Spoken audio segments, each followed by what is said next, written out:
Assalamualaikum warahmatullahi wabarakatuh. Waalaikumsalam warahmatullahi wabarakatuh.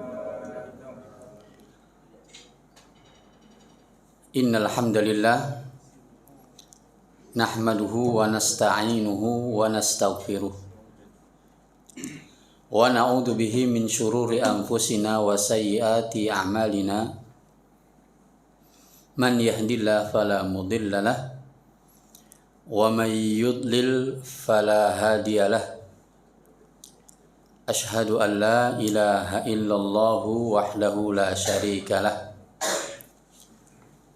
wa ashhadu anna Muhammadan abduhu wa rasuluhu la nabiyya ba'dah.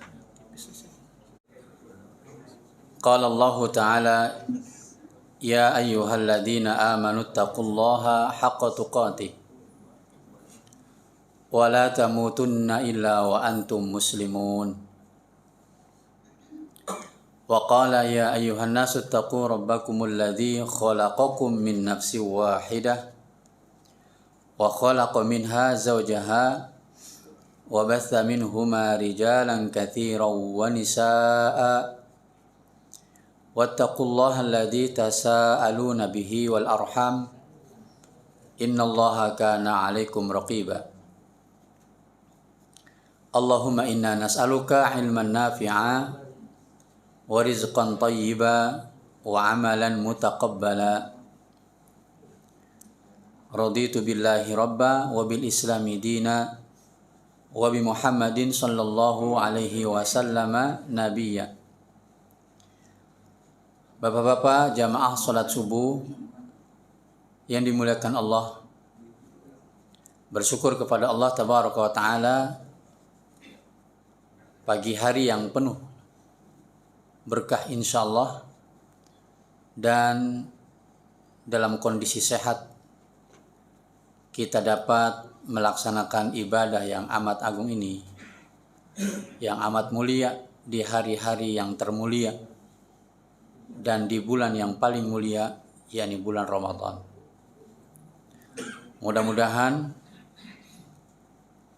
segala amalan-amalan di pagi hari ini, baik siyam, qiyam, zikir, tilawah yang kita lakukan menjadi awal pembuka keberkahan sepanjang hari nanti. Jamaah yang dimuliakan Allah Subhanahu wa taala. Sekarang saya masuk ke tema. Tadi baru muqaddimah.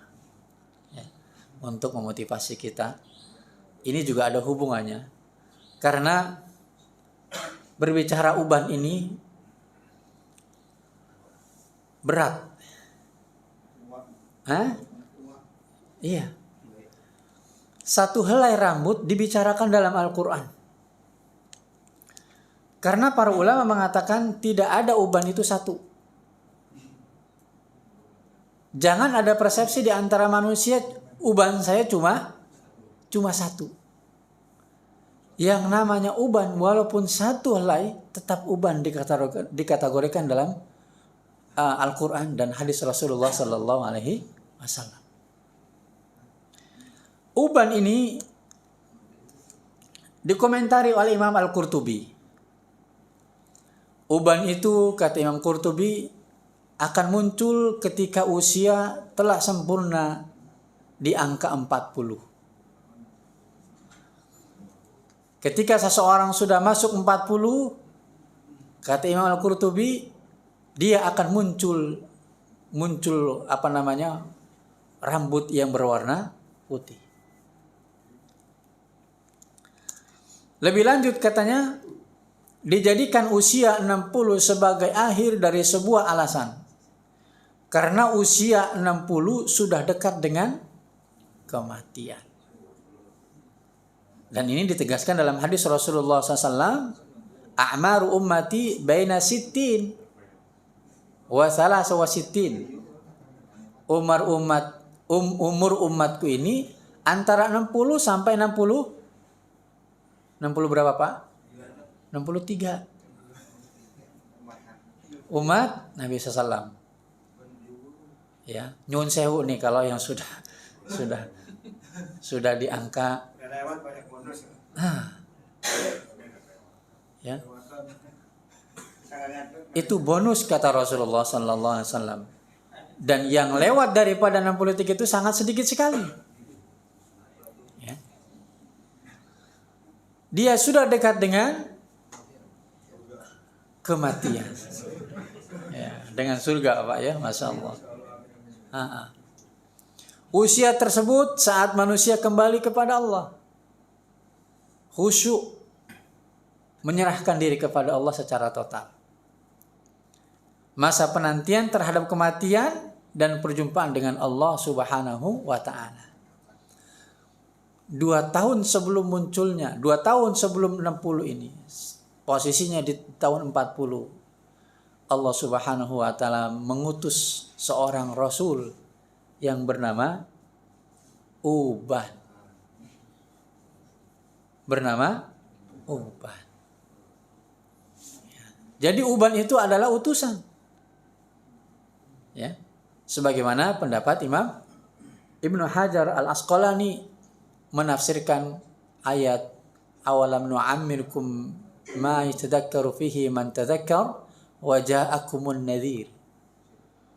Bukankah aku telah berikan umur yang panjang sebagai peringatan dan datang kepada kalian seorang utusan atau pemberi peringatan. Kata Al-Imam Ibnu Hajar Al-Asqalani, yang dimaksud dengan An-Nadhir dalam surat Fatir tadi adalah sehelai uban. Tapi menarik para jamaah sekalian, ini dimuliakan Allah Subhanahu wa ta'ala. Sikap manusia terhadap uban ini sekurang-kurangnya ada 3. Yang pertama, kelompoknya ridho. Orang-orang yang menerima. Merasa tenang dengan datangnya rambut putih. Menganggapnya sebagai peringatan. Sehingga ia mempersiapkan urusan setelah kedatangannya. Ya. Kalau sudah datang rambut putih, maka dia sudah berbenah. Memperbaharui visi dan misi hidupnya. Dia tenang dengan keadaannya, menerima dengan takdirnya. Yang kedua, kelompok ini tidak peduli para jamaah. Tidak menganggap sebagai sesuatu yang patut diperhatikan. Atau tidak menganggap adanya maksud, adanya uban itu. Dan tidak ada yang istimewa dengan datangnya uban. Biasa-biasa saja. Nggak ada bedanya. Ya. Uban itu tidak memberikan pengaruh bagi sikap dan perilaku hidupnya. Dan pola pikir, cara memandang masa depan kehidupannya. Yang ketiga ini lebih parah. Berpaling dari uban. Kelompok yang ketiga ini enggan dia menerima uban itu Pak.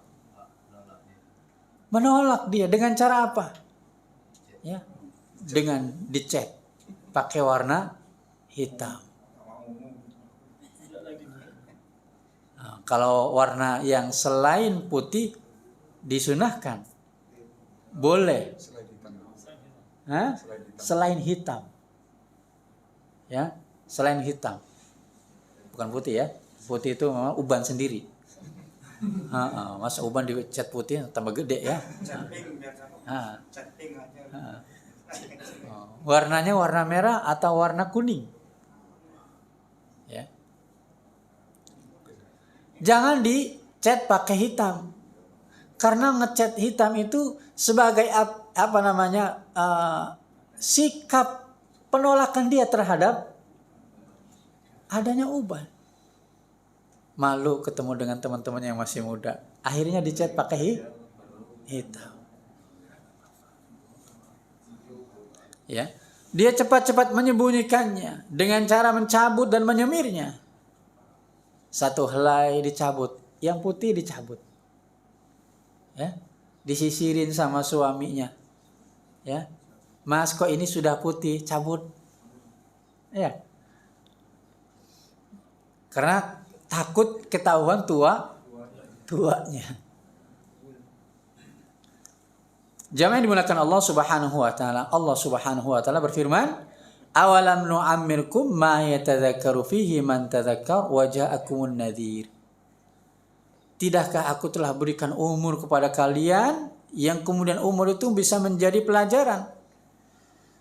Jadi umur usia seseorang itu menjadi pelajaran bahwa jarak perjalanan dia menuju kematian yang pasti itu, ya, disebutkan dalam hadis Rasulullah SAW sekurang-kurangnya di angka 60 sampai 63. Maka pada fase itu Allah Subhanahu wa taala tidak membiarkan manusia begitu saja. Waja'akumun nadhir, datang satu helai, dua helai rambut putih. Maka orang yang beriman, yang benar-benar memiliki visi hidup akan faham hikmah-hikmah dari perubahan-perubahan dalam usianya.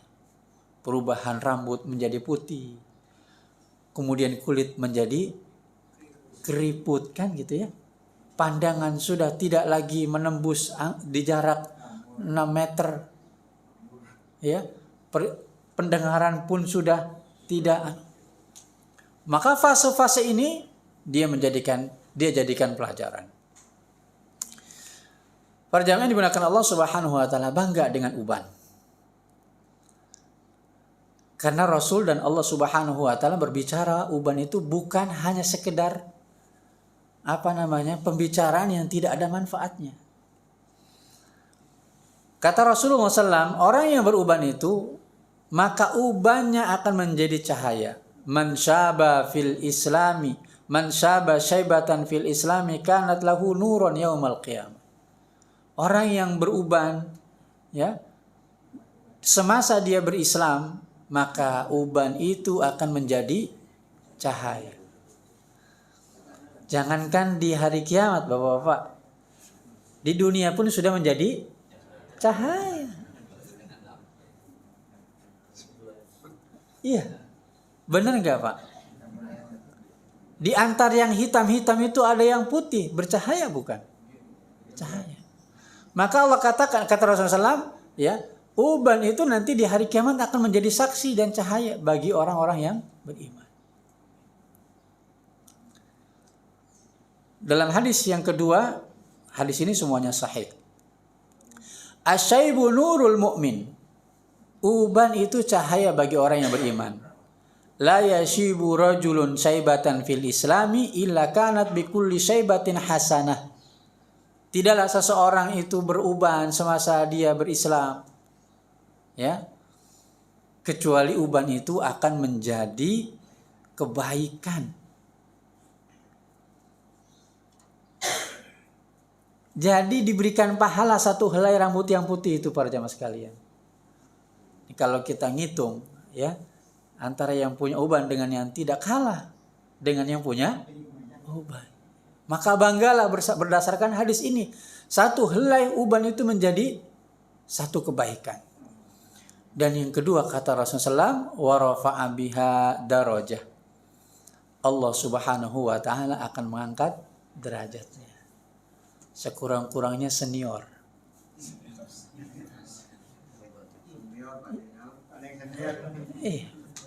Sekurang-kurangnya senior. Karena senioritas dalam usia itu menjadi barometer penentu seseorang sebagai pemimpin. Kata Rasulullah SAW, yang berhak menjadi seorang imam itu adalah orang yang pandai bacaan Qur'annya. Ya. Tidak cukup pandai saja, tapi harus paham tentang hukum sholat. Pandai baca, enggak ngerti hukum sholat juga repot, Pak. Iya. Suaranya merdu tapi enggak mengerti hukum sholat.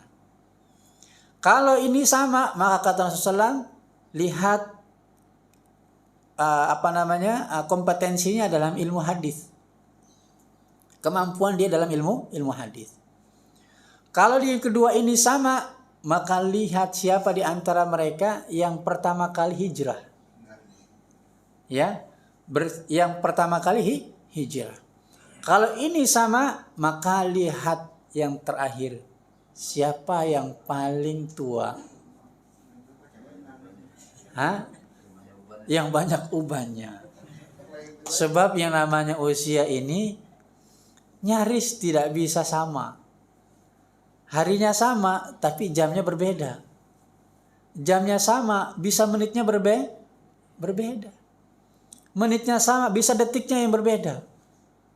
Begitu Allah Subhanahu wa taala ya memberikan gambaran tentang proses manusia ini masuk ke dalam dunia.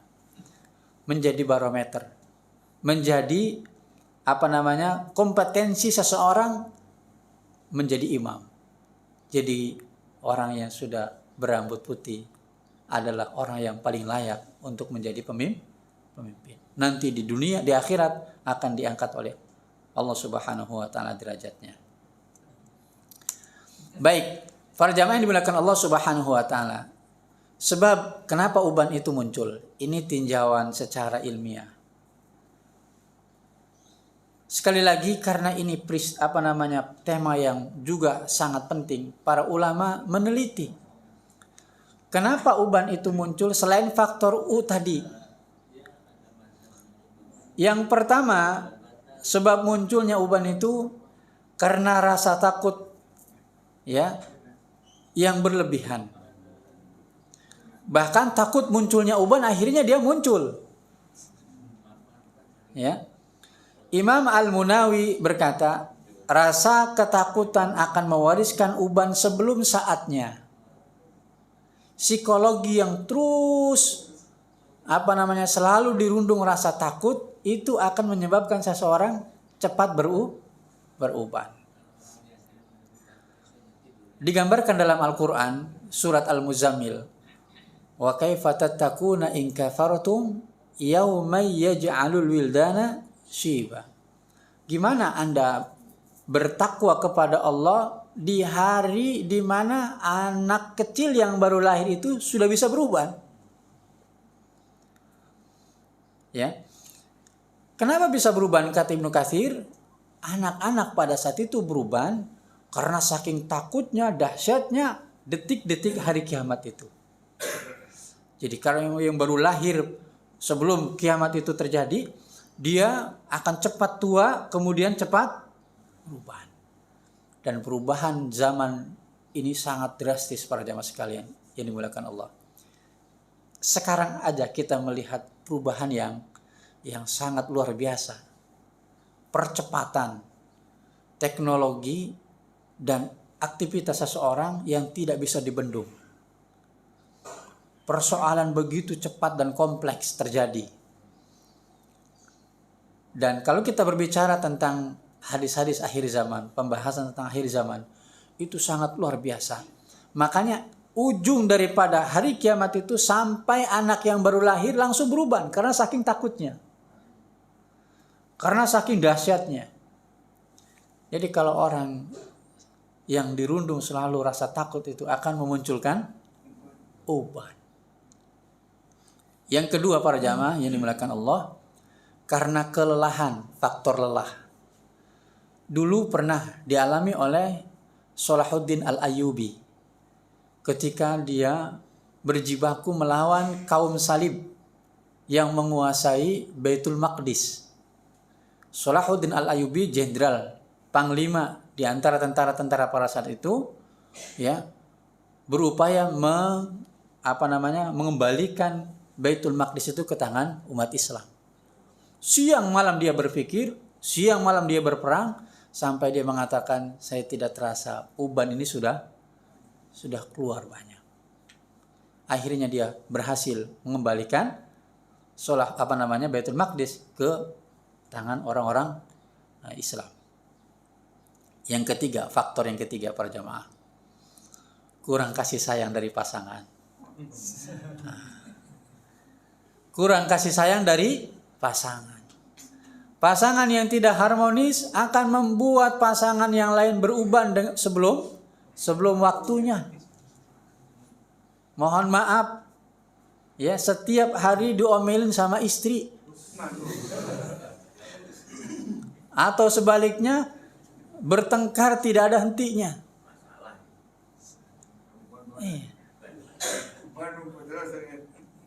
Akan memunculkan uban sebelum waktunya.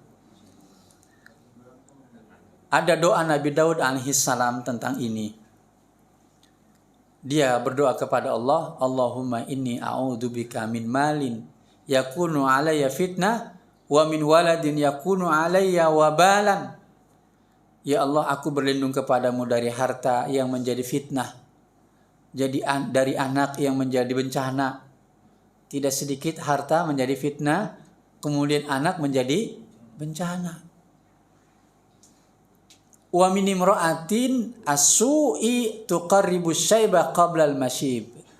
Dari perempuan yang buruk yang membuat suaminya beruban sebelum waktunya. Ya. Makanya ada istilah tipe-tipe, ya. Di luar jadi singa, di dalam jadi kucing katanya.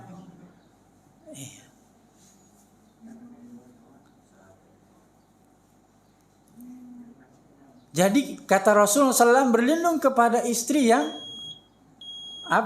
yang suka marah-marah membuat suaminya beruban sebelum waktunya. Rasulullah pernah bersabda dalam hadis, "Syayyabatnil hud."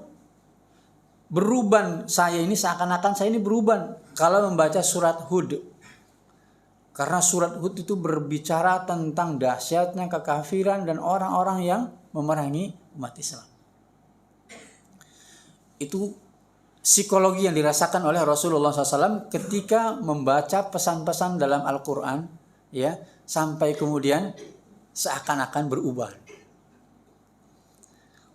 Kembali kepada hadis ini doa yang baik, karena doa ini juga dikuatkan dalam riwayat yang lain.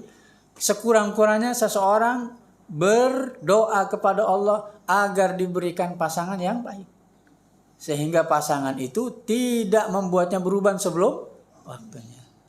Bukankah keharmonisan itu akan semakin menambah mudah? Ya Pak, betul nggak nih?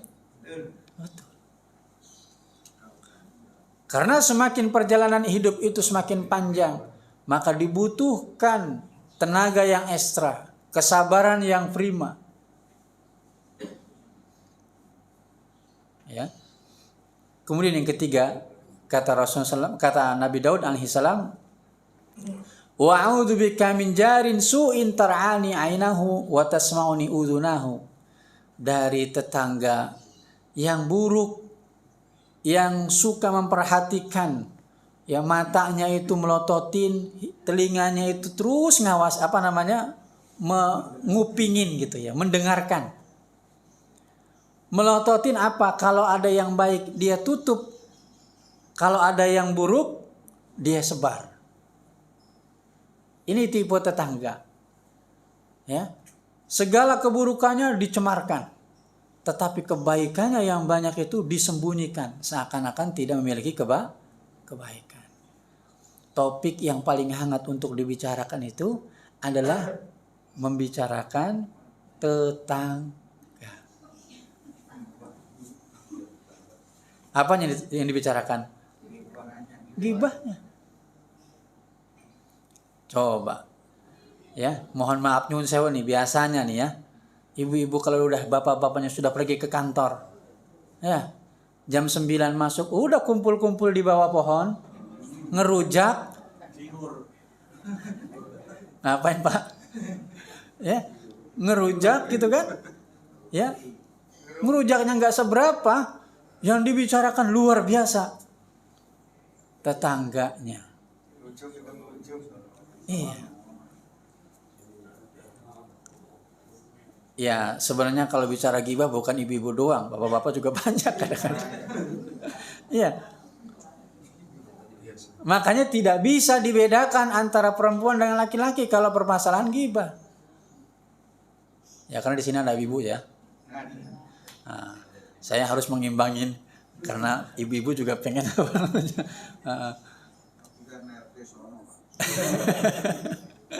Iya. Jadi kalau membicarakan orang itu topik yang sangat hangat. Semangat. Ya. Maka upayakan pembicaraan antara pasangan itu harus orientasinya adalah kebaikan. Sebelum tidur yang dibicarakan jangan tetangga. Yang dibicarakan apa? Diri sendiri. Muhasabah. Ya. Nulis wasiat. Nah, ini nih sunnah yang diabaikan itu nulis wasiat, Pak. Kata Rasulullah, wasiat itu penting di detik-detik akhir kehidupan manusia. Umar bin Khattab ketika mendapatkan nasihat dari Rasulullah SAW tentang wasiat, semenjak itu dia tidak meninggalkan nulis wasiat. Setiap malam dia tulis wasiat. Setiap malam dia tulis wasiat. Karena kalau sudah berlalu masa di dunia, kemudian tidak meninggalkan wasiat yang baik, merugilah dia. Jadi pembicaraannya tentang wasiat masa depan. Kapan kita mati? Ya Pak. Sudah sedekah belum? Sudah beramal soleh belum? Apa yang ditinggalkan untuk mati? Ini doa Nabi Daud alaihissalam. Disahihkan oleh para muhaddisin, para ulama. Para jamaah dimuliakan Allah Subhanahu wa taala. Penjelasan tentang uban ini diambil dari ayat surat Al-Ahqaf ayat 15. Surat Al-Ahqaf ayat 15. Bisa kita kaji nanti. Silakan bagi yang megang mushaf dibuka. Allah Subhanahu wa taala berfirman, "Wa wassaynal insana biwalidayhi ihsana, hamalathu ummuhu kurhan wa wada'athu kurha, wa hamluhu wa fisaluhu 30 syahra." Kami mewasiatkan kepada manusia agar berbuat baik kepada orang tuanya. Karena ibunya sudah hamil mengandungnya kurha dengan kondisi yang tidak disukainya. Ya, dalam ayat surat Luqman, hamalathu ummuhu wahnan ala wahnin, lemah. Ya. Ibu kita mengandung luar biasa. Amat penuh dengan beban. Tidur kiri, miring ke kiri, susah. Miring ke kanan, apalagi telungkup. Ya. Duduk juga enggak enak. Ya, berat. Dan itu dirasakan oleh ibu-ibu para jamaah. Ya.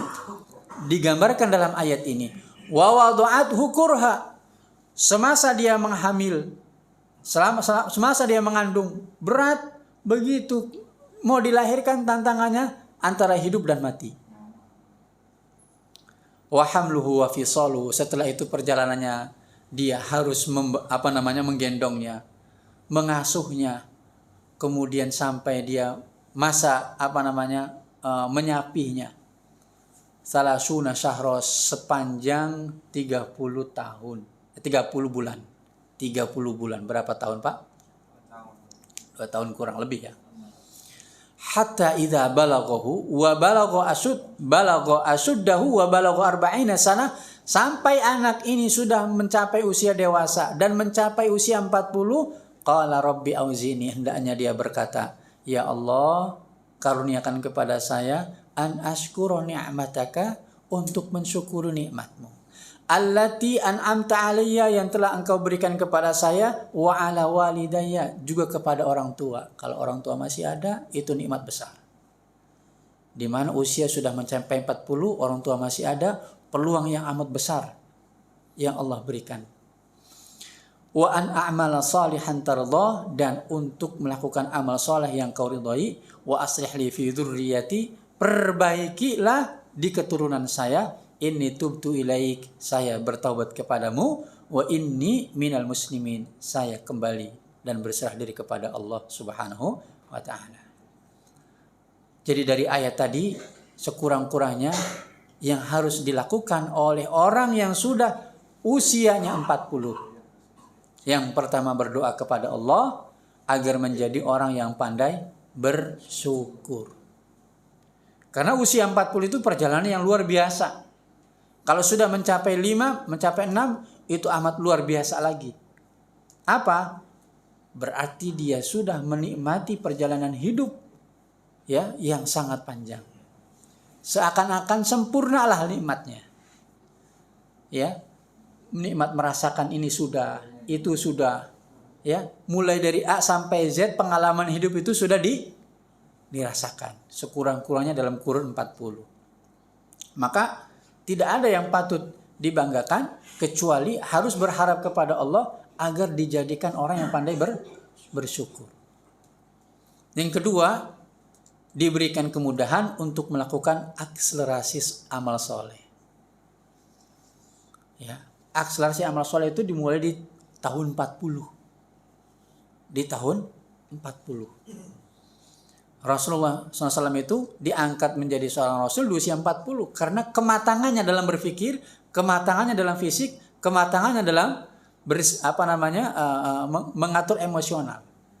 Makanya kurang lebih dari waktu yang diberikan oleh Allah 23 tahun beliau bisa merubah tatanan hidup kemanusiaan. Tatanan hidup manusia pada saat itu menjadi seorang Rasul yang sempurna.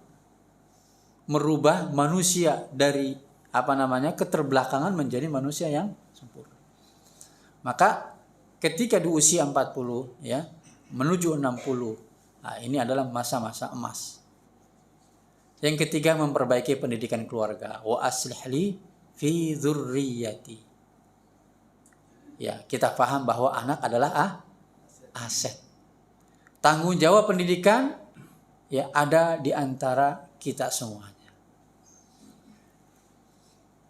Dia sudah semakin sadar bahwa yang akan dia tinggalkan adalah aset masa depan. Kata Rasulullah SAW, "Idza mata ibnu Adam inqata'a amaluhu illa min salasin." Kalau orang itu sudah meninggal, maka terputus amalannya kecuali 3. Shadaqatun jariyah, sedekah yang jariyah. Ya, sedekah jariyah, sedekah yang akan terus mengalir. Dalam riwayat yang lain disebutkan bisa membangun masjid, bisa mewakafkan mushaf. Selama masjid itu dipakai digunakan oleh orang sholat, sepanjang itu pula dia akan mengalir pahala. Atau mushaf selama itu dia wariskan kemudian dia baca, maka setiap 10 kebaikan yang berlipat ganda akan sendirinya masuk ke rekening orang yang rekening amal soleh kepada orang yang mewakafkan. Atau bi'run kata Rasulullah SAW, atau sumur yang akan diwariskan, akan diwakafkan, dibangun, kemudian airnya itu disedekahkan. Itu sepanjang air itu diminum, dimanfaatkan baik oleh manusia ataupun hewan, itu menjadi sedekah jariyah. Ibnu Abbas pernah ditanya, sedekah apa yang terbaik? Air. Sedekah yang terbaik itu air. Kenapa? Karena katanya ketika menjelaskan tentang surat Al-A'raf, penduduk neraka itu, ashabul A'raf di sampingnya itu, dia berteriak-teriak minta air tapi nggak ada air, yang ada darah. Maka kata Ibnu Abbas, sedekah yang terbaik itu adalah air. Ada seorang wanita pezina ya melihat seekor anjing yang sedang sekarat. Akhirnya dia tolong seekor anjing yang sekarat itu dikasih air minum. Apa kata Rasulullah? Wanita pezina itu masuk surga lantaran kebaikannya memberikan air minum kepada anjing. Ini kan dipersepsikan ya anjing, binatang yang enggak berharga, najis katanya. Padahal di mata Allah dalam konteks makhluk tidak ada pembedaan. Kita berbuat baik kepada anjing ya adalah kebaikan yang akan dicatat menjadi pahala. Sebagaimana wanita itu memberikan air minum. Atau selain mushaf, selain masjid, selain sumur, ibnu sabil, orang yang sedang dalam perjalanan. Ya. perjalanan akan menjadi pahala. Atau baitan libni sabil, rumah yang dia bangun untuk ibnu sabil, orang-orang yang sedang dalam perjalanan. Mungkin sekarang hampir tidak diketemukan ibnu sabil, Pak. Ya, sekarang yang diperlukan adalah tempat-tempat fasilitas pendidikan. Ya, fasilitas pendidikan. Untuk siapa? Orang-orang yang senantiasa bermujahadah untuk agama Allah. STID Muhammad Natsir ini bagian daripada lembaga yang konsentrasi untuk melahirkan orang-orang yang memberikan suluh di tengah-tengah masyarakat di Indonesia. Yang didirikan oleh Bapak Muhammad Natsir, Dewan Dakwah, sejak tahun 90-an, konsentrasi memberikan dukungan yang yang luar biasa kepada masyarakat pedalaman.